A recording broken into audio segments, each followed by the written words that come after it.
It's for work, you know. Even as his daughter protested, her father, Kenny, wouldn't listen. You really should cancel that trip. His daughter was desperate, trying to get him to stop. We had originally planned to hang out this weekend, just the three of us. I even turned down an invitation from my friends for this. Hearing his daughter's plea, Kenny seemed to feel a bit guilty. However, unfortunately, it didn't look like he was going to cancel. Of course, I had adjusted my work schedule to make plans for the weekend, so I couldn't help but give Kenny a stern look. Is this trip really so important that he can't cancel it even at his only daughter's earnest request? During weekends, it's usually golf outings for client entertainment or working overtime for a holiday shift. This weekend was supposed to be our chance to finally go out together, just the three of us. Kenny looked at me with eyes that seemed to plead, "Understand me, will you?" No way, I thought, feeling really disillusioned with my husband. I'm Emily Miller, 38 years old. I live with my husband Kenny and our daughter Hannah. We bought a condo near my workplace, and we've been living happily together. Kenny works for a well-known corporation. It seems that he, being of a certain age, is gradually being entrusted with larger projects as a mid-level employee. I work for a company that does business with his corporation. After returning from maternity leave, I'm now holding a decent position. Since we both work, we're financially comfortable, able to travel together or dine out. Our daughter Hannah is also sincere, and I believe she's a good kid even without being a doting parent. Kenny adores her, and unlike what you often hear, she doesn't dislike her father at all. We've lived our lives in gratitude every day. However, it hasn't all been good. Kenny doesn't do any household chores. I can understand if I were on maternity leave and home all day. But nothing changed even after I returned to work. Childcare, cooking, cleaning, laundry, it all falls on my shoulders. Feeling at my limit, I asked Kenny to at least help with half of the childcare or chores. His response was irritating. I earn enough that you could quit your job if you wanted. If you don't like it, why don't you just quit? He flatly refused to help. Looking back, I might have been experiencing something like postpartum depression. It became clear that Kenny's kindness was only superficial, not truly caring from the heart. Friends might think he appears kind, because he acts affectionate towards Hannah when colleagues are around, but they don't see the reality that I do. When things get tough, I hire a babysitter or outsource housework without discussing it with him. While watching the neighboring couple with their children, I longed for my husband to have such thoughtfulness. Even complaining about someone's husband not washing dishes properly sounds bitter because of how hard my days are. Hannah has grown well, and I've fully returned to work. As she started elementary school and our life settled into a new routine, Kenny began going out more. On weekends, it's drinking parties, social gatherings, business golf, or barbecues with his colleagues of the department, hardly ever at home. I just want to spend our rare days off together as a family. I want to go on outings as a family. I want to go out with Daddy. Hannah has started to plead with me. While I always make sure she has fun shopping or at the movies, she clearly misses having her father with us. Kenny doesn't consider her feelings at all. I'm going camping with colleagues tomorrow. I'll be staying overnight, so I won't be home. He quietly told me before bed. Occasionally take us camping too. Hannah wants to go with you. I couldn't keep my patience anymore, feeling sorry for our daughter who's been enduring so much. I'm not good with bugs, so taking me camping is out of the question. At that, my husband's mood quickly soured. I'm going with colleagues because it's part of my job. We're not just lounging around like you guys. Don't talk nonsense. He snapped angrily. He has always had a temper, but never before had he said such harsh words without us even arguing. Rather than getting angry, I was too shocked to speak. Hearing his shouting, our daughter, who looked startled, came out of her room. Daddy, what's wrong? Did I do something bad? Are you upset because you're busy with work? Let's play together on your next day off. As she said this, She hugged him tightly. Feeling awkward in front of our daughter, my husband muttered an apology and retreated to the bedroom. Left alone in the living room, I was still irritated and couldn't accept it. Indeed, he had been popular since college, known for being the life of the party and liked by everyone, regardless of gender. I had always admired that about him. Thinking about it, it seemed strange to be upset over that. It's no wonder he's relied upon at work just like he used to be. Though I was still not satisfied, I decided not to push further as it seemed problematic to deny my husband's strengths as a wife. After seeing our daughter's sad face, my husband's weekend outings began to decrease. She has built a good relationship with her father. However, even though he goes out less, he doesn't help with the chores. We just manage to go out as a family now and then. Most of the housework and childcare still fall on me. My dream of doing simple chores together like cooking dinner or working together on trendy DIY projects to build a storage shelf doesn't seem likely to come true. But as a teenager, our daughter enjoys outings with the three of us, always pleading with her father about where she wants to go. He seems not entirely averse to it, and they were planning to go to an amusement park next month. I always watched these scenes with a smile. Today, after a long time, I went to the mall just with my daughter. Why just the two of us? Because my husband had left in the morning to hang out with colleagues. Shopping with my daughter was a blast, just like hanging out with a sister, laughing and checking out various stores. With my husband around, I always feel bad about leaving him out, so I can't fully enjoy exploring the mall. Let's eat something tasty, she said as we walked through the food area. That's when I saw the profile of my husband, who I had seen off in the morning. As I approached to call out to him, I noticed a young woman beside him. Seeing me frozen in shock, my daughter seemed to realize. Mom, isn't that? I felt weak at the knees. Her face looked like she was about to cry.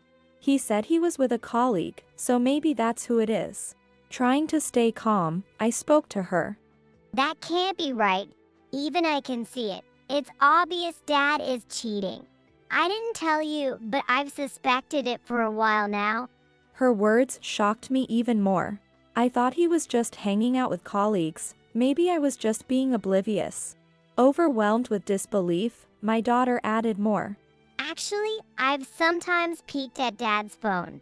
You never suspected, so I pretended not to know, but I've seen messages that look like he was cheating. I was shocked, staring at my daughter. She knew but had pretended everything was normal for my sake. It wasn't my fault, but I felt an immense guilt toward her. Look, Mom, now's our chance. We need to catch him in the act and gather some evidence. We can decide what to do after that.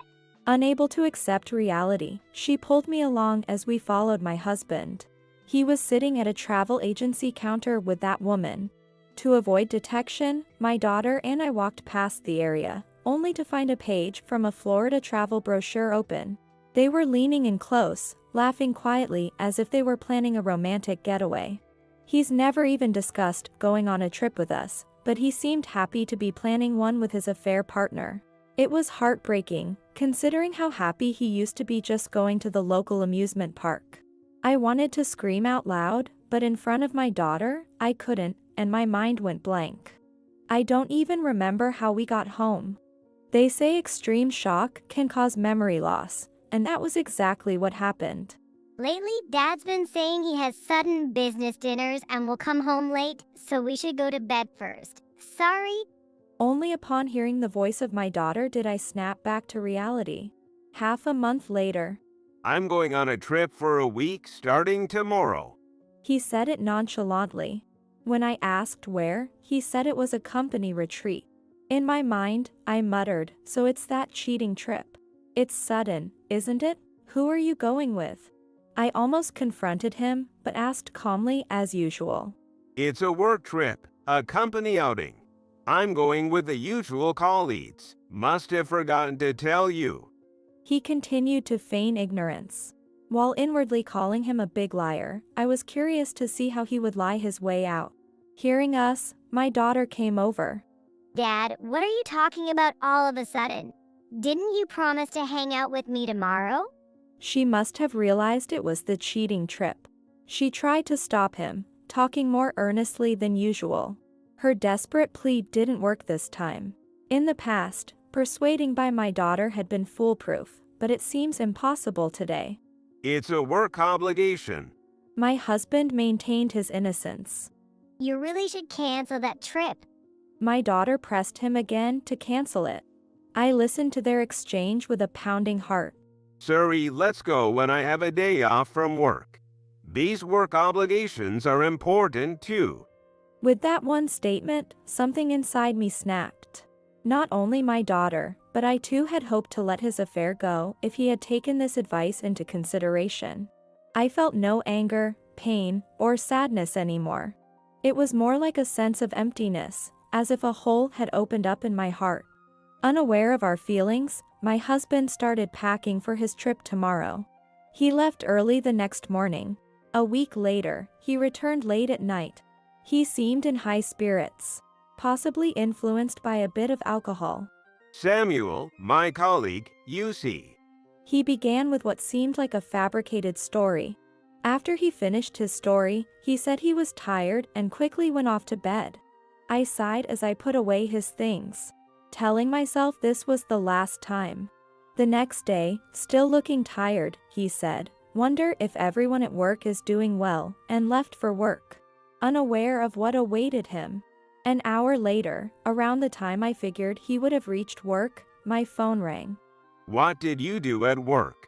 When I got there, they told me I was fired. His voice is pretty furious.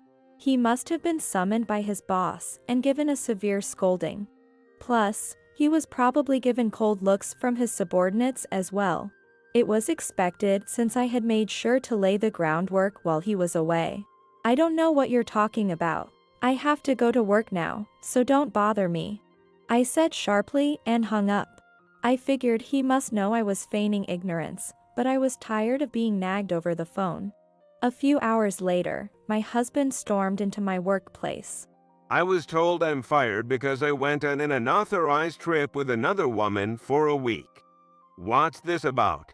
Rewind to half a month earlier.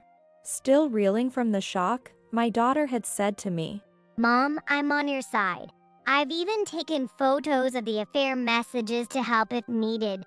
It seems that his guard was down in front of our daughter, as he was boldly looking at messages exchanged with the affair partner. Upon seeing that, it appears my daughter took a photo of them with her own phone. Of course, she remembered his password and had monitored him while he was away. All without showing any signs, always appearing cheerful around him. I was surprised at how much my daughter had grown without my realizing. I thought she was still a sweet little girl who needed me, but she had been watching out for me in her own way. On the other hand, all trust one had in my husband was gone. I thought he was just being the life of the party at work, but I had been deceived all along. The realization made me feel ridiculous and too humiliated to even cry. From that anger, my daughter and I discussed and started the process of getting a divorce. I decided I had to be strong, not just for my daughter's sake, but I couldn't keep feeling down about it. I could have hired a detective to investigate my husband's actions, but that would cost money, and we already had substantial evidence. So first, I placed a GPS tracker in an inconspicuous part of his bag. It was to check if he was really coming straight home from work as he claimed. Whenever there were dealings with my husband's company, I took the lead, probing about him and his workplace. It quickly became clear that he was stopping at hotels after work or dining at upscale bistros. I also found out that there were no outings or trips with colleagues like he claimed at his company. My suspicion turned into conviction, and instead of feeling down, I focused solely on making him regret his actions. My daughter and I had solid evidence. We decided that if he canceled the affair trip, we would let it go, but if he went, we'd ruin his life. That's why she desperately advised him to cancel, but he left without noticing. Of course, my daughter was monitoring his phone, so we already knew all the hotels he would stay at. I took time off work and gathered solid evidence of the affair trip in the first 3 days. Then, with enough photos to make it indisputable, I returned home first. On the fourth day, I took them to his company and spilled everything to his boss. The boss was shocked, having heard from my husband that my wife's father had passed away, and I need a week off, only to see me, his wife, appear at work as usual. It was embarrassing and disappointing to know he'd stooped to such lies. Truly, this is not behavior befitting a nearly 40-year-old man. It's irresponsible to both his family and his company. His boss said indignantly, promising to fire him as soon as he showed up for work. Unaware of this, my husband went to work. Naturally, he faced his boss's wrath and was scoffed at by his subordinates, utterly disgraced. I quietly celebrated that my 2 weeks of gathering evidence had paid off. As I was laughing to myself, the phone rang again. Don't hang up on me. Because of you, I'm in a mess here. I've been fired. He raged on the other end. He was completely ignoring his own actions.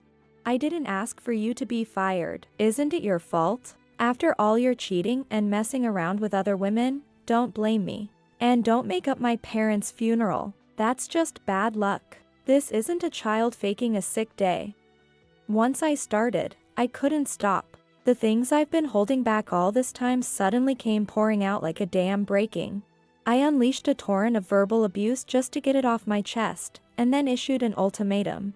Go stay with her. I'll move out in a week. We're getting a divorce. I finally said it. I had mostly packed my things during that week. Okay, calm down. There seems to be some misunderstanding. I'll wait at home. Let's talk. He realized I wasn't going to be fooled as usual when he felt my resolve. There's really nothing to discuss, but I just want to clear the air. Fine, I'll be home around 7. I needed to get him out of my workplace, so I sent him home. True to my word, I returned home after 7 with a heavy heart. My husband was there, drunk and flushed. I didn't want my daughter to witness a battleground, so she was staying with a friend. While waiting for me, my husband probably could do nothing but distract himself with alcohol. Realizing he couldn't even think to unpack his bags from his trip, I felt certain he would never change. You really did it, destroying my life. He yelled as soon as he saw me. That's what he did himself. It sounded like he was acknowledging his own actions. Suddenly, I was slapped hard across the face twice. I was stunned at first, not realizing what happened, but my face stung, confirming I'd been hit. Out of fear, I grabbed a cushion and a book nearby and threw them at him. Stop it, calm down, please. Just when I felt I might continue to be hit, a man burst through the door. Josh, my father-in-law, rushed in and stopped my husband. You've done something terrible. And now you're hitting your own wife. And Sarah, my mother-in-law, came in after him, flustered. This stupid son. She cried while hitting Kenny. She's to blame. She orchestrated it all. You're the one to blame. You caused all of this. Are you okay? My parents came into the room late. Seeing my face, my father immediately understood what happened and lunged at my husband.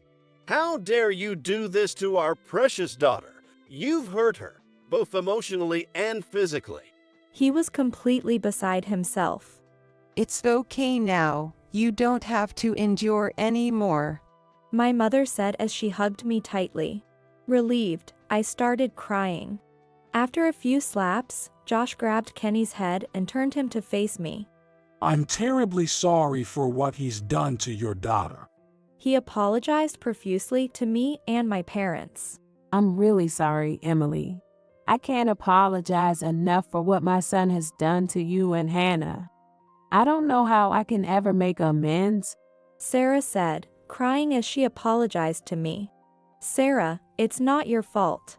It's Kenny who is to blame. I have to take some responsibility for not noticing, I said, although I didn't really feel that way, but I couldn't help saying it when I saw Sarah's face. Unlike Sarah and Josh, my husband's anger towards me hadn't subsided, and after being beaten by his father, he glared at us like a demon. Josh hit him again and continued to apologize. Seeing that my husband showed no sign of remorse, Josh promised to come back and apologize again, and then he, my husband, and Sarah left.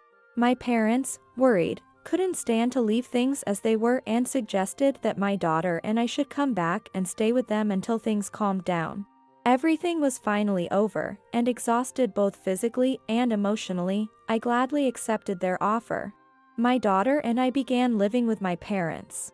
Every day my husband calls, saying, "Let's start over. I can't make it without you guys, and I love you guys," over and over. I blocked his calls and emails. Still, he tried to reach me, so I quit social media and even canceled my cell phone to start fresh. Then, he began showing up near my workplace. He's saying things like, "I'll stay at home and you work, then everything will work out. You're the reason I lost my job, so lend me some money, take responsibility." I trembled with fear, not knowing what he might do next. It was a nuisance at work, and I couldn't bear the thought of being harmed again. There was even a chance it could escalate to him using a knife. Desperate, I went to the police station with a medical report I had saved when I was hit and reported I was being stalked. After explaining everything to the police and showing the medical report, I filed a report for assault. This meant exposing my husband to the police. Though the injuries weren't serious, I was able to obtain a restraining order against him for both me and my daughter. It might just be a small consolation, but it felt like the police were protecting us from my ex-husband. Thanks to involving the police and having both our parents witness what was happening, the divorce went smoothly. As a gesture of apology, I received a larger than usual alimony, and of course, I got custody of our daughter.